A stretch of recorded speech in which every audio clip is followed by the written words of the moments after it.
Hi, my name is Ganesh and I'm the chairman of the Woodlands Botanical Garden. So, what started initially as a one man show quickly grew and became a community effort. So many ethnicities, so many age groups, so many people from different backgrounds came together: Malay, Chinese, Indians, and even foreigners. And even students to our silver generation. Everyone played a part in building this garden. And at the initial state, we started as a bare piece of land, and now it's a flourishing garden, and that is thankful to all these groups. So what the silver generation helped me with was through their experience. They helped me build water pipes, they helped me build the aviary, and even gave me planting advice.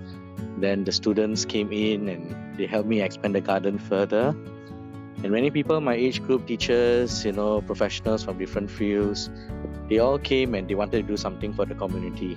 So what many people think, or have a misconception, is that gardens are more for gardeners, but actually they are wonderful communal space where everyone can come together. And what we have done is, besides gardening, we have had art sessions, we had jamming sessions. We have had full concerts at our space that are run by different ethnicities. Yeah, to remind especially the younger generation of where we came from, and to make them thankful for what we have today.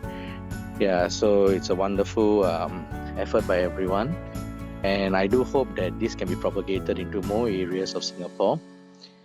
Yeah, so we also would like to thank the government for always being so supportive of us and giving us that space and that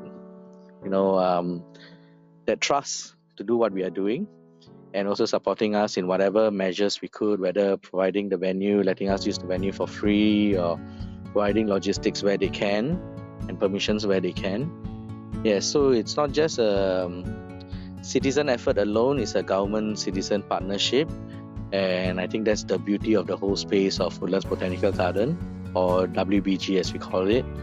Yeah, so we do hope that more people join us and we have more activities for everyone, whether it's nature related or community related, mental health related, sports related. Yeah, a garden is a space really for everyone, and what more, do we could we want from a garden city, right? Yeah, so I do hope that all of this can culminate into a wonderfully integral society that is inclusive of everyone. Yeah, so I do hope that these kind of efforts could be propagated further into our other green spaces and help bring the community closer and closer together so that we can all be happy together. Thank you. I'm Serene, a fourth generation Singaporean. My ancestors come from Fujian to seek a better life in Singapore. So at one point in time, we were all foreigners in a new land. So I had the privilege to meet a Shaolin instructor, Guo Zhifeng, who introduced me to Shaolin Wushu. My children subsequently learned Wushu from him for a number of years, and during the pandemic, we served the seniors at Lions Befrienders Senior Activity Center. Last year, during the Shaolin Cultural Festival, he brought a troupe of Shaolin monks to Singapore, and we performed at Lions Home for the Elders, Bedok, and they mingled with the seniors there. And this July again, we will be going to Lions Befrienders Pandemia to share Wushu with the seniors at the who live around the Active Aging Center, and also we will be serving steamboat to seniors at Lions Home for the Elders at Bishan. Through all these experiences, mingling with Chinese communities in Singapore, I got to enrich my experiences and learn to see things also from a different perspective. Hi, my name is Varsha and I pursued my Bachelor of Arts in Mass Communication in Singapore and lived there for about 4 years. So for me, Singapore is like a buffet of so many international yet local experiences. Like, I can go to the closest coffee shop to have Hainanese chicken rice or carrot cake, and I can even go to Marché for French food or Korean steakhouse. Like, you can even go to Esplanade, which is like the venue for the latest international play troupe or band in town. I can get down to the Malay, Chinese, and Indian roots of the place by visiting the National Museum of Singapore or visit the colonial and global relics at the Victoria Albert Museum. So, what I learned is like the middle name for Singapore, which also kind of became very invaluable parts of my personality, is both efficiency and consideration. What I mean by this is like I could study or work till late at 24-hour stops and get home without worry by MRT or buses. If nothing else, I could crash at a friend's place, and there were so many options to stay at backpacker hotels and meet amazing people. In fact, I think some of the closest friends that I have in my life while living in Singapore are still the people that warm my heart after decades of like knowing them.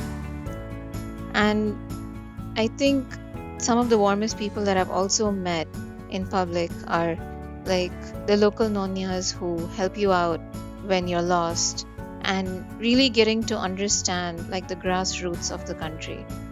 And it just makes you think that is this really like the perfect place to live? Because you have the best of all worlds. What I'm also truly in awe of is how the architecture of Singapore bears witness to its lightning fast progress. Yet it somehow managed to humbly preserve the green spaces and the values and the rich heritage. It's almost like bliss. And as a globetrotter myself, I found Singapore to be one of the most beautifully planned places to ever live. Like, despite it being competitive and, going, you have to go through the hustle to actually make it, it's actually still definitely a place anyone would want to finally park their wings. I came to Singapore in 2019 to study and later to work. It's been 5 years now. I first got involved in charity work when I took some friends to volunteer at a community center. We helped with cooking, cleaning, and delivering food to families in need. It was a very fulfilling experience. After that, I joined a food bank in Singapore, and I've been involved in various activities such as organizing events for the elderly and participating in art exhibitions. I've learned a lot from my friends and the people I've met through these experiences. It has been a great opportunity for personal growth. Parent of a child in a Singaporean school has been an eye-opening experience. While the academic rigor is well known, I've been impressed by the support system in place. Teachers are incredibly helpful, offering a variety of resources to assist students through challenging moments. This fosters a sense of hope and perseverance in learning. The school's approach is commendable. They go the extra mile to ensure each child's success. I saw this firsthand with a friend's child who, due to cultural differences, initially struggled. Yet the school, along with the parents, never gave up, finding ways to help the child flourish. This is a testament to how a strong support system, coupled with a child's own determination, can lead to academic success. Overall, I'm very positive about my experience with the Singaporean school system. Her name is Mas, and she's a Singaporean Malay. We got to know each other in university, and we've stayed in touch over the last 20 over years and going on trips together. She's Muslim, I'm Christian, and yet we are able to kind of get along really well. So she's really my best friend, and we go on trips together.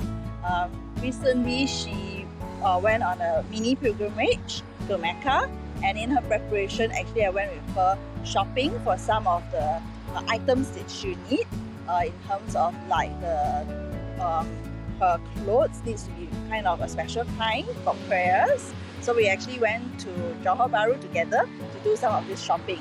So to me, it's part of living in Singapore. We are all Singaporeans, we are all the same, and we can enjoy each other's culture, we share each other's food. She loves mooncakes, I love spicy food, so we do that together. Yeah, so that's my story. My name is Lina. I have been working as a domestic worker for 9.5 years. Allow me to share my story of working in Singapore.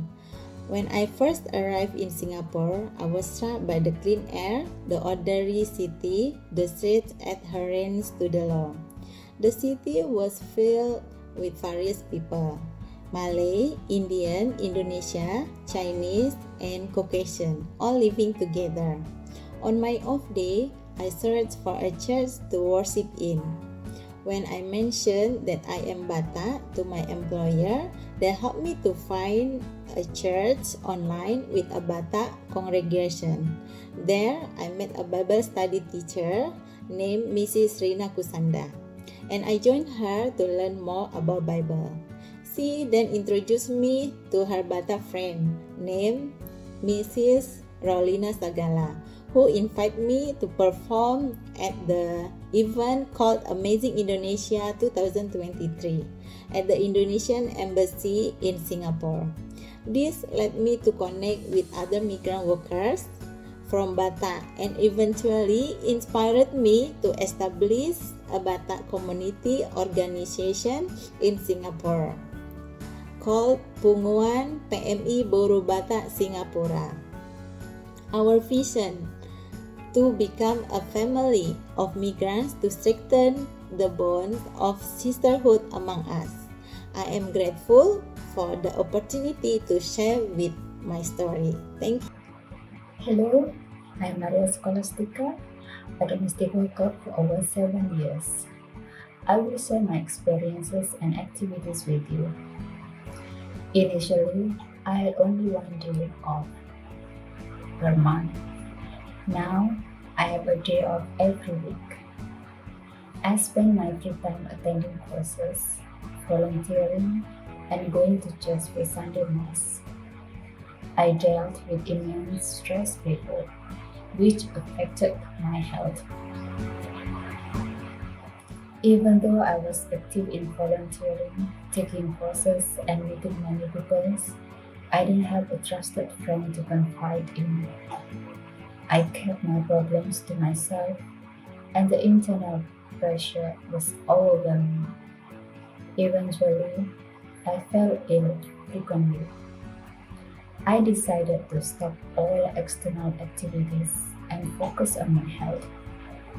I attended stress management workshops multiple times, but none eased my stress and mental pressure. I was on the verge of giving up seeking help for my stress and mental pressure. However, I decided to give myself one more chance and join another workshop. This time it was very helpful. My stress, mental pressure, and health improved significantly. From the workshop, I was offered a volunteering opportunity. Once my health improved sufficiently, I accepted the offer and resumed volunteering. I volunteered in pastoral and formation departments, helped with fundraising, promoted courses, and services provided by our group to assist migrant friends. Volunteering brought me extraordinary happiness, helping me and others around me in various ways. I love and enjoy volunteering. Seeing others smile brings me joy. Knowing someone has high spirit for positive change and engaging in beneficial activities is happiness for me. Listening to heartfelt stories and life journeys is a beautiful gift for me. I always want to see others smile happily. Additionally, I engage in church activities for my spiritual life, such as being a rector and Legion of Mary's member, visiting patients in hospital, comforting anyone we feel needs company, praying together, and praying for others. That concludes my story of experiences and activities. Thank you for this opportunity to share my experiences and activities outside of work. This allows me to invite more friends to engage in good and meaningful activities for yourself and those around you. And if anyone needs confidence, I'm here. Take care of yourself. I love you and may God bless you. Hi, I'm Linda Sasi from Indonesia, specifically from Nusa Tenggara Timur, Kupang. I first come to Singapore in 2016. At that time, I had no experience and didn't know any English. But I took a leap for faith for the future of my family. I worked for my first employer for a year and a half. But due to my poor English, I was to send back to the agency. I then meet my second employer, an elderly couple, and work for them for a year and 8 months before being sent back to the agency again. However, I pray and hope to not be sent back to Indonesia, as I want to continue working in Singapore to support my family. Eventually, I find my current employer who has been very kind and caring towards me. They trusted me to take care of their elderly parent, and I'm grateful for their support. I want to encourage everyone who is working hard for their family to stay strong and have faith, as God is faithful and will always take care of our future. Thank you and God. I'm Rosa Kua, original from NTT. I work in Singapore. I want to share my work experience in Singapore as domestic worker. My first contract was with a Chinese family for 4 years. After that, I returned to Indonesia for 9 months. Before coming back to Singapore in 2000, I found a new employer who has 2 kids.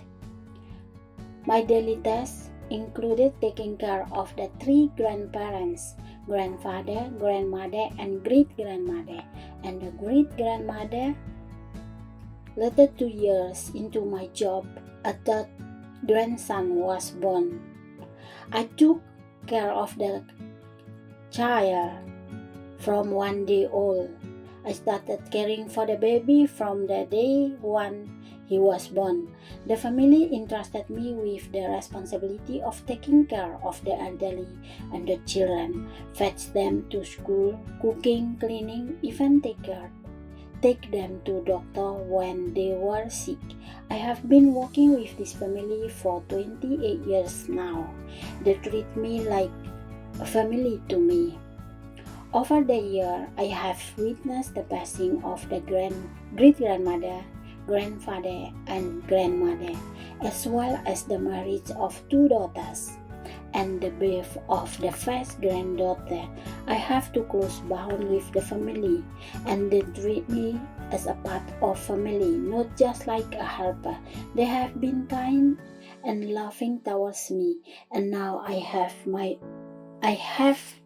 more freedom in my work, as the responsibilities have decreased, and now I have more time to serve my employer family and also serve at church when I provide support and lend a listener ear to friends in need. Thank you for listening to my story.